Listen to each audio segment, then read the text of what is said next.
에스겔 11장 우리 한 절씩 교독하도록 하시겠습니다.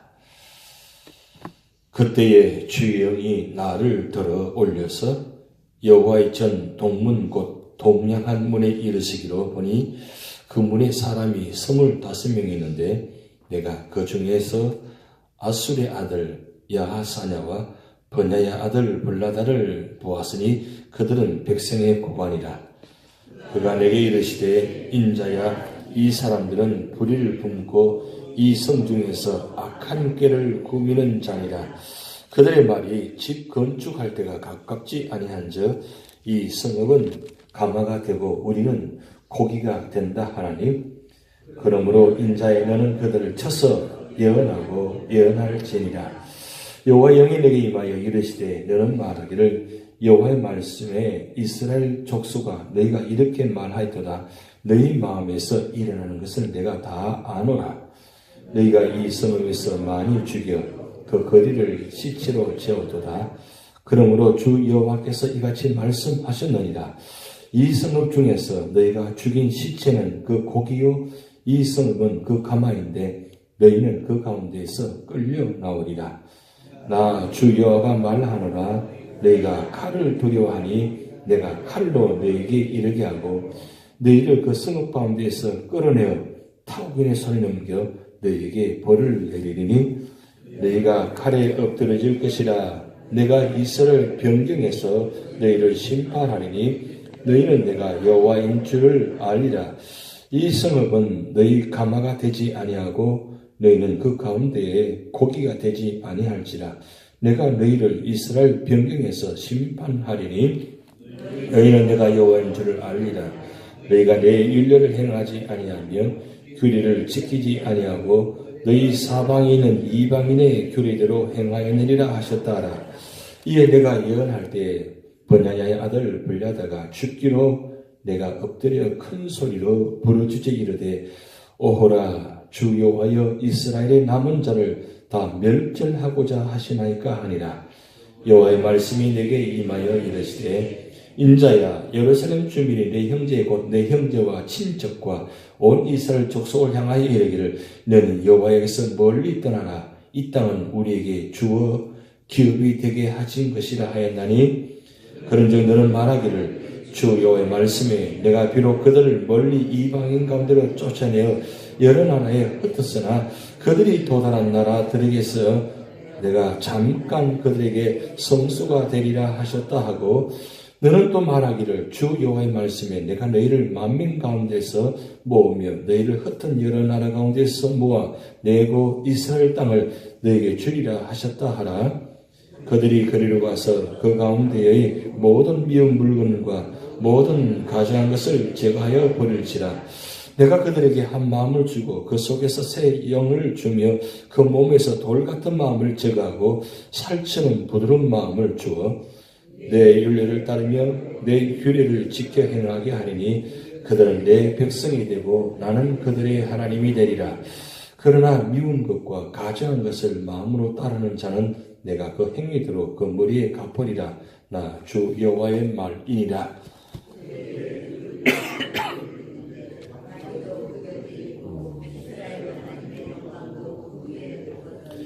여호와의 영광이 성읍 가운데에서부터 올라가 성읍 동쪽 산에 머무르고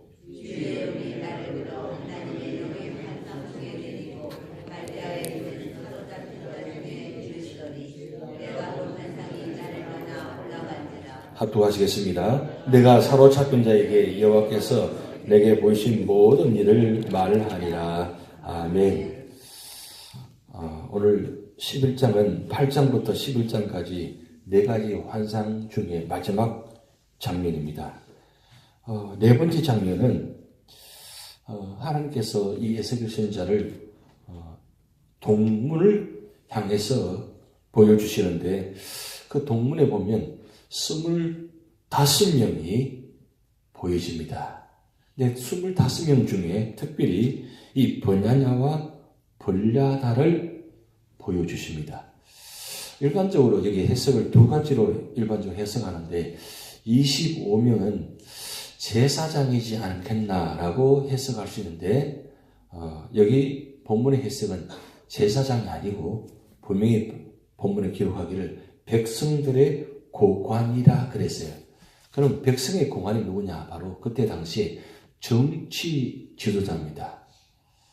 근데 이상하게도 처음에 보여지는 장면은 25명이 제사장을 보여주셨는데 여기 25명도 똑같은 숫자예요.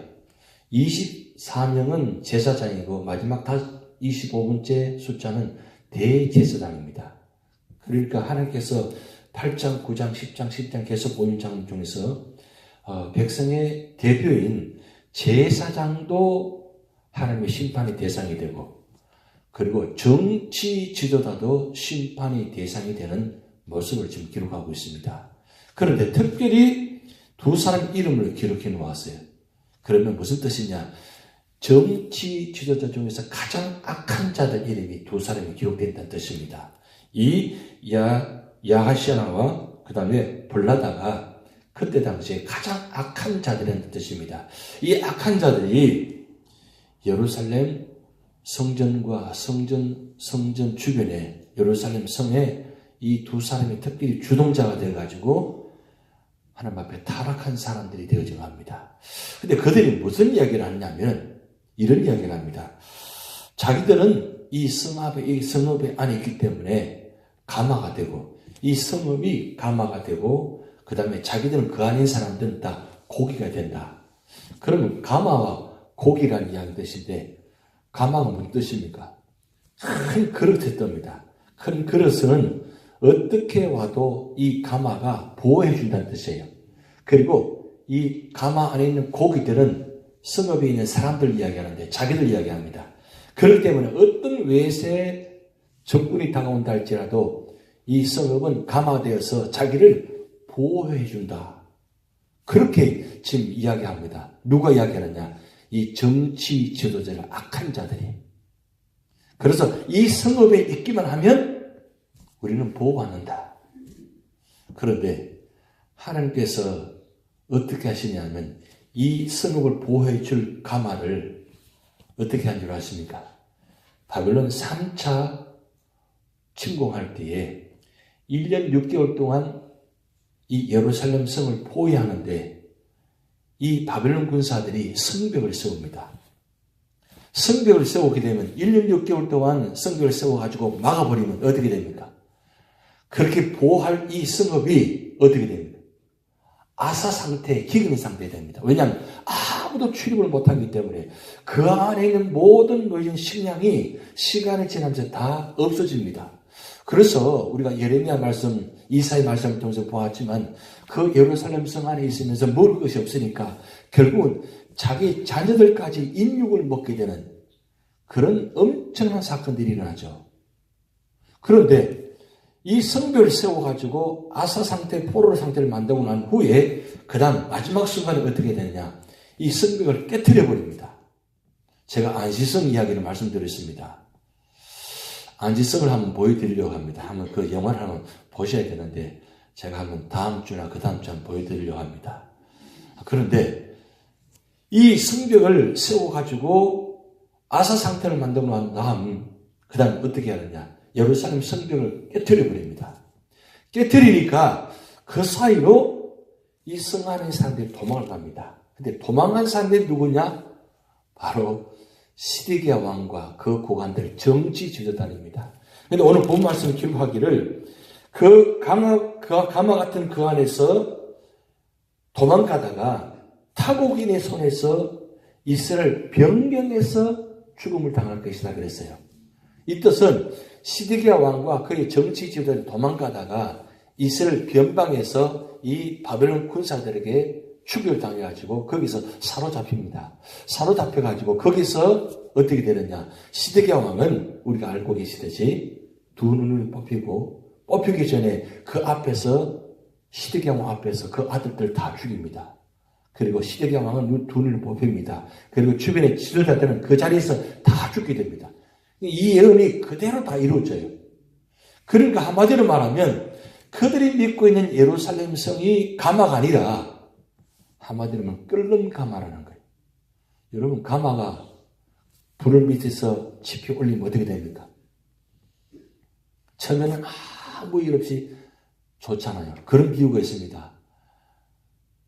큰 그릇 안에 개구리가 있는데 개구리가 처음에는 물을 지피니까 따뜻하니까 얼마나 좋아요. 그럼 빨리 뛰어나와야 되는데 너무 따뜻하니까 그 자리 좋으니까 그대로 눈 감고 자다가 나중에 어떻게 되었어요? 폭삭 익어버렸어요. 그런 현상입니다. 즉 예루살렘 성이 그냥 자기를 보호하는 가마가 아니라 끓는 가마가 되어서, 여러분 가마가 끓으면 어떻게 됩니까? 뜨거워지잖아요. 여러분 아이들이 아플 때 우리 부모들이 어떻게 합니까? 그냥 머리가 좀 열이 난다 그러잖아요. 그 열이 나는 온도가 40도예요. 근데 우리 부모들이 자녀를 보면 펄펄 끓는다 그래요. 그냥 펄펄 끓으면 어떻게 돼요? 100도입니다. 그럼 죽어요. 그건 다 뻥이에요, 뻥. 그냥 아프다 하고 머리 난다 하면 되는데, 머리에 조금 뜨겁다 해야 되는데, 펄펄 끓는다 그래요. 그러면 다 익어버립니다. 지금 예루살렘 성이 처음에는 아무 이상이 없어. 그런데 하나님께서 1차, 2차를 통해서 어떻습니까? 예루살렘 성을 공격하잖아요.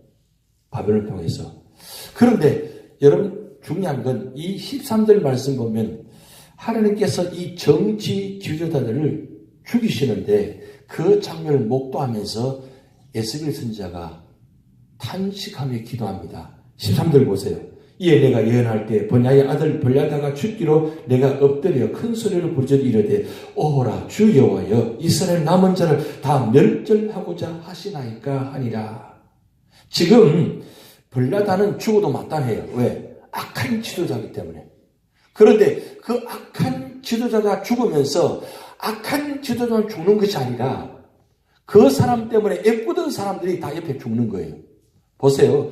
악한 사람이 죽으면 그 사람을 죽이는 게 아닙니다.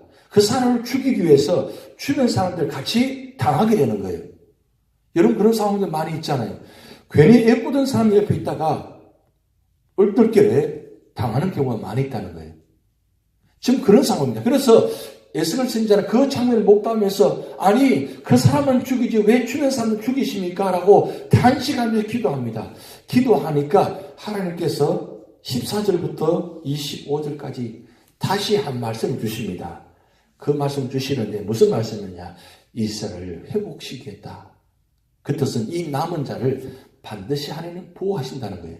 그래서 여러분 왜 이 남은 자를 왜 포로를 잡혀가게 하느냐? 우리 일반적으로 많은 이야기들이 있습니다. 여러분 오늘 이 아침에 확실하게 정의를 내리셔야 돼요. 아셔야 됩니다. 누가 혹시 왜 이스라엘 백성들을 포로로 잡혀가게 만드십니까? 다 죽이시지. 왜 포로로 잡혀가게 하십니까? 4가지 이유가 있어요. 4가지 이유를 여러분 딱 정리하시고 아셔야 됩니다. 혹시 물으신다면 대답할 수 있어야 돼요. 첫 번째, 왜 이 남은 자를 포로로 잡혀가느냐? 한마디로 말하면 그때 그 당시에 여기 이스라엘 정치 주자들, 악한 지도자들, 그 다음에 악한 선지자들이 이사야 예레미야를 통해서 우리 계속 말씀드렸습니다. 예레미야 선지자가 이 예루살렘 성에서 곧 하나님께서 진노 바벨을 통해서 심판할 테니까 이 바벨론에 순종하고 그들을 따르라. 그리고 하나님의 말씀에 순종하라. 그렇게 외치는데 그 주변에 악한 선지자들이 뭐라고 말하냐? 우리는 당하지 않는다. 비록 1차, 2차에 포로가 잡혀간다 할지라도 빨리 회복시킬 것이다. 라고 악한 선지자를 이야기합니다. 그런데 1차, 2차 포로 잡혀간 사람이 누군 줄 아십니까? 바로 믿음의 사람들입니다. 1차 포로로 잡혀갈 때 대표적인 지도자가 누구냐? 바로 다니엘입니다. 그리고 2차로 포로 잡혀간 사람이 누구냐? 바로 대표적인 사람이 에스겔입니다. 그러면 이 다니엘, 에스겔은 이때 당시에 가장 믿음의 사람, 가장 대표적인 사람들입니다. 그러면 이 다니엘, 에스겔 선지자들이 이런 사람들이 만약에 1차, 2차 포로 잡혀가지 않고 예루살렘에서 그대로 있었다면 어떻게 되었을까요? 이런 악한 정치 주도자 선전을 위해서 같이 다 죽임을 당합니다. 그런데 1차, 2차 포로 잡혀가는 사람들을 바라보면서 거기 있는 사람들 뭐라고 했냐? 자기들은 감하고 고기인데 그 사람들이 죄를 지어가지고 자기들은 죄가 없고 이 포로로 잡혀간 사람들이 죄가 많아가지고 그래서 포로로 잡혀간다. 이렇게 해석을 하고 이야기했다는 거예요. 그런데 이렇게 이야기하는 사람들이 하나님께서 3차 586년에 예루살렘 성을 회파시키실 때에 그 남아있는 모든 악한 자들은 다 죽였습니다. 그리고 3차로 포로 잡혀간 사람들, 그 잡혀간 사람 누구냐? 바로 믿음의 사람, 남은 자들입니다. 그러면 왜 이 남은 자들을 하나님께서 바벨론으로 옮기셨느냐? 4가지 이유라는 거예요. 첫째, 온갖 제약이 범문하는 이 예루살렘을 떠나게 하셔서 이 사람들을 거룩하게 보존하시기 위해서 이 남은 자들은 믿음의 사람들입니다. 이 남은 사람, 믿음의 사람들을 바벨론을 옮기셔가지고 거룩하게 보존하시기 위해서 옮기셨다. 그게 첫 번째 이유입니다. 두 번째 이유는 예루살렘에 그대로 두면 이런 권력자들, 나쁜 사람들 때문에, 포악한 자들 때문에 거기서 다 죽게 된다는 거예요. 다 물들게 된다는 거예요. 그래서 이들을 보호하기 위해서 하나님은 1차, 2차, 3차로 포로 잡혀가게 만드십니다. 그리고 세 번째는 만약에 이들을 옮겨놓지 않으면 하나님께서 마지막 586년에 예루살렘 성을 멸망시킬 때에 모든 사람을 죽이시는데 그때 이들을 보호하기 위해서 그 칼에 보호하기 위해서 옮기셨다는 겁니다. 그리고 네 번째 가장 중요한 이유입니다. 이들을 바벨론을 옮기셔서 이방 땅에서 70년간 연단시킨다는 거예요. 사실 이 1차, 2차 포로 잡혀간 사람들은 믿음의 사람들입니다. 그런데 이 믿음의 사람들이 그 땅에 살면서 예루살렘에 있으면서 솔직히 말하면 그들은 외치지 않았다는 거예요. 예레미야 선지자, 이사야 선지자의 말을 들으면서 그들의 믿음의 자를 지키면서 스스로 개인적으로 믿음을 지켰지만 그 믿음에 영향을 끼쳐가지고 주변 사람들이 물들어가고 죽어가는 사람들을 바라보면서 외치지 않았다는 거예요. 그래서 이런 사람들을 바벨론 옮기셔가지고 그 땅에서 믿음의 연단을 시킨 겁니다. 70년 동안 믿음을 지키지 않고 그리고 하나님 앞에 거역하고 순종하지 않으면 반드시 멸망을 당할 것이라는 것. 이걸 바벨론 땅 70년 동안 그들을 보호해 주시다는 겁니다. 그리고 그들을 70년간 연단케 합니다. 그래서 나중에 이들이 그토록 예루살렘 성에 남아있으면서 자기들이 이 성을 지킬 것이고 자기들이 민족의 백성이다. 선택된 자들이고 착한 그들을 하나님께 다 죽이시고 이들을 다시 회복시키셔가지고 이들을 통해서 성전을 세우고 성벽을 세우고 그리고 그들을 통해서 이 이스라엘 땅을 하나님께서 축복의 통으로 만드십니다. 그런데 여기 한 가지 중요한 단어가 나옵니다. 16절 말씀 보면 이렇게 읽습니다. 너는 말하기를 주 여호와의 말씀에 내가 비록 그들을 멀리 이방인 가운데로 쫓아내어 여러 나라에 흩었으나 그들이 도달한 나라들에서 내가 잠깐 그들에게 성소가 되리라 하셨다 하고 이런 잠깐이 사실은 잠깐 아니죠. 70년입니다. 그런데 긴 역사를 보면 잠깐입니다. 그런데 중요한 건 그들에게 바벨론에서 하나님이 성소가 되리라 그랬어요. 바벨론에 성전이 없습니다. 그런데 하나님이 그 바벨론 땅에서 친히 성소가 되어주시다는 거예요. 이게 얼마나 너는 축복이에요. 남은 자, 살아난 것에도 감사한데 하나님이 그 책박의 땅을 그 땅에서 70년 동안 직접 성소가 되어주셔가지고 그들을 보호하시고 인도하셔서 그들을 다시 나중에 회복시키셔서 그들을 통해서 하나님 나라를 다시 세우셨다는 사실입니다. 결국 이 에스겔 11장의 말씀은 끝까지 믿음을 지킨 자는 하나님 반드시 보호하신다는 뜻입니다. 그러기에 오늘 우리 교회가 우리 믿음의 성도들이 우리가 기도의 자리를 이 믿음의 자리를 지키면 하나님은 이 믿음의 자리를 통해서 하나님 역사하시고 우리를 통해서 다시 한번 교회를 세우시는 회복시키시는 이런 축복이 있다는 겁니다. 그러기에 오늘 추수감사절 이 기도 시작에 자리시킨 여러분들이 감사한 자들입니다. 감사의 축복을 받은 분들입니다. 감사의 기적을 체험하신 분들입니다. 그래서 여러분의 삶의 자리마다 감사의 통로가 되셔서 역시 감사하며 믿음을 지킨 자는 축복하신다. 그리고 그 감사하는 자를 통해서 하나님의 기적을 나타내신다. 그런 역사가 여러분을 통해서 이루어지고 있습니다. 자기 주기도문 하시겠습니다. 하늘에 계신 우리 아버지여, 이름이 거룩히 여김을 받으시오며 나라의 임하옵시며 뜻이 하늘에서 이루는 것 같이 땅에서도 이루어지이다. 오늘날 우리에게 일용할 양식을 주옵시고 우리가 우리에게 죄 지은 자를 사하여 준 것 같이 우리 죄를 사하여 주옵시고 우리를 심에 들게 하지 마옵시고 다만 악에서 구하옵소서. 대개 나라와 권세와 영광이 아버지께 영원히 있사옵나이다.